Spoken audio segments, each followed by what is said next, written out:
Well, it's expected to be a lot more of the same in Wisconsin today. Look at those pictures as union protests continue over Governor Scott Walker's budget cuts, his proposed cuts. Joining us right now from the state capitol building in Madison is Governor Scott Walker. Good morning to you, sir.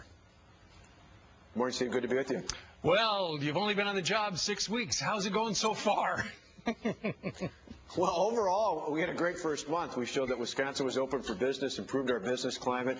Obviously, things have taken a dramatic turn a week ago when I introduced the budget repair bill to balance the current budget deficit and prepare for the $3.6 billion budget deficit we inherited. Right. And what we're asking for is a very bold political move, but it's modest when it comes to the average taxpayer. Most people outside of government pay a whole lot more for their health care and pension benefits than what we're asking for right now. And it looked like, as the debate was supposed to rage in the Senate there, the state Senate, extraordinarily yesterday at 11 o'clock in the morning when they had the quorum call and the Democrats and Republicans were supposed to be there in the legislature, the Democrats got in a bus and went across the state line to a Best Western where they are holed up so they don't have to vote.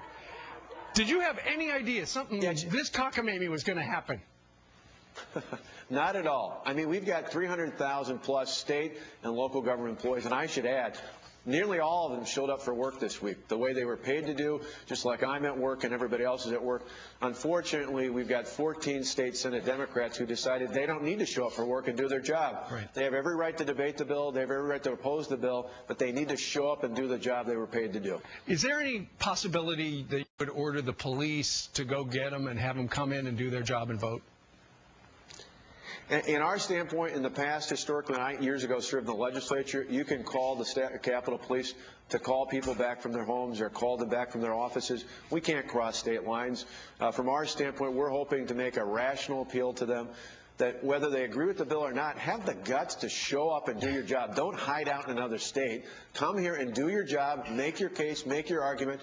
You know, I've said I've faced the fact that there are thousands of union protesters here, but I've also pointed out, at least for those from Wisconsin, there's a lot others coming in from D.C. and elsewhere, but for those from Wisconsin, they have every right to have their voices be heard. But the millions of taxpayers who pay taxes here and pay a lot more for their benefits shouldn't have those voices be drowned out either. That's what we need to hear from.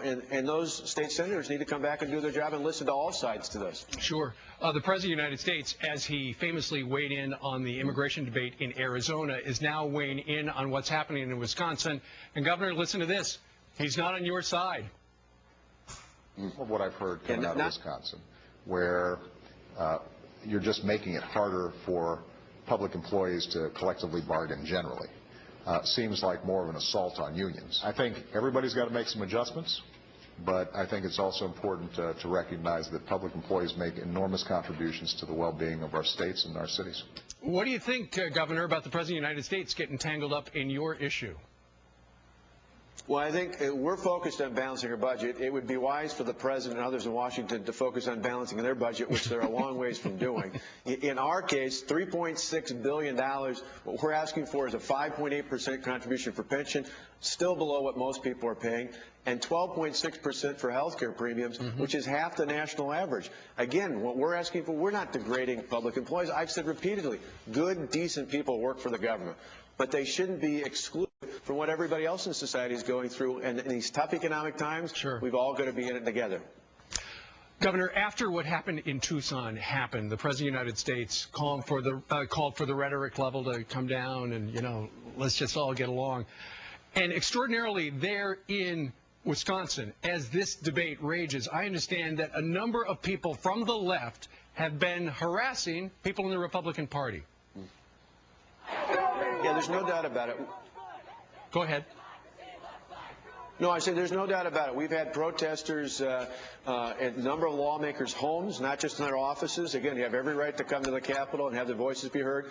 At homes, I even had the other day in front of my personal home in Wauwatosa, where my kids still go to school, had so many protesters, the police actually had to close the street down to keep everybody safe. Again, people have a right to have their voices heard, but the bottom line is they shouldn't be able to drown out the voices of the millions of taxpayers who today pay a whole lot more when it comes to health care and pension benefits than what we're even asking for. That's what this is all about. Balancing the budget, doing it in a way that avoids layoffs. Yeah. Well, one other thing, you know, some of the signs, and we've been seeing a lot of signs. I've seen you with a Hitler mustache. I saw you with the crosshair in a target. Now, if people from the right did that toward people on the left, there would be a huge outcry. And yet, I have not heard many members of the mainstream media even bring that up.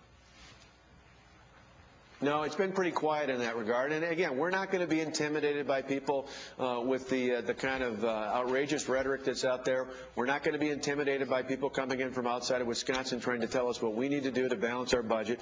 The bottom line is we got elected to do a job. We told people all throughout the campaign. We told people since the election. We told people since I've been in office what we had to do to get this state working again. If we wanted to show we were open for business, part of that means having a balanced budget that's stable. And unlike New York and California and other states where there are Democrat governors cutting billions of dollars from schools, universities, local governments, we're actually looking at budget cuts, but doing it in a way that actually saves jobs and keeps our services where people expect them. Well, I know you got a busy day out there in Madison where you would like to take a vote today. I'm actually Go ahead.